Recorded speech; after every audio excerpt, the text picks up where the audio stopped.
Ground control to Major Tom.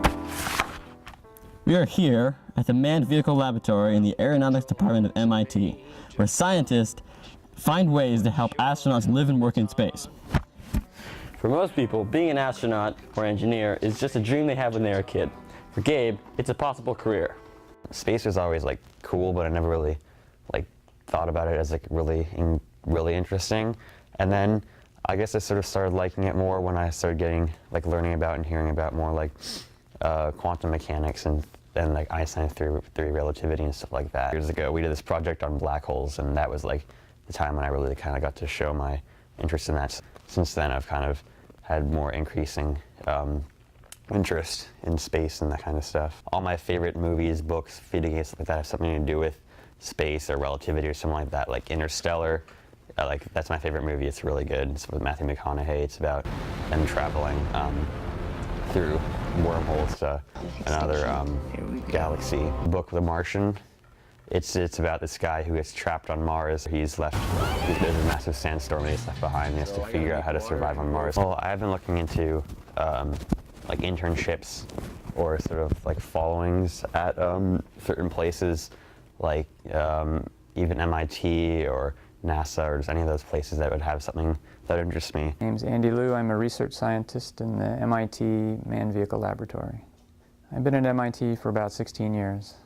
Probably started when I was pretty young. My father was also an engineer. He studied material science, and so I think ever since I've been a kid, I've always wanted to do something in engineering.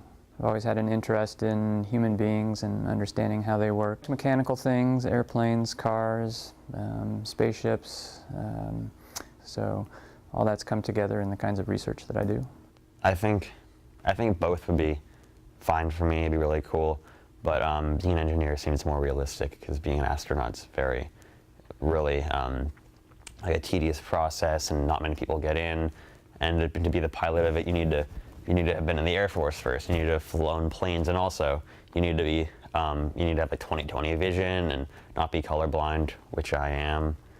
Developing materials and suits or something like that. It's essentials for future space missions, for the Mars mission, just something big like that. That isn't it doesn't seem like a super important part of a mission, but essentially it's what the whole mission's based on, and leads to the survival of the astronauts. I've done probably my whole career here some type of research project involving NASA and human spaceflight. My projects are pretty interesting, but the last 8 years or so I've been involved in a lot of research concerning how astronauts control the space station robotic arm. So I've looked at various things from spatial cognition, how they are able to identify where the robot arm is in space, to looking at how they use both hands to control the robot arm through a pair of joysticks, and most recently looking at how their busy schedule and their tiredness and lack of sleep affects their performance. Probably the most important thing is to be a curious person and somebody who's willing to tinker around and try new things, to build things, to understand how things work. Those are the critical components for being a good engineer or scientist. Hopefully, Gabe's curiosity and determination can help him follow his dreams to the stars. This is Erik Liu, signing off for NNTV. This is Major Tom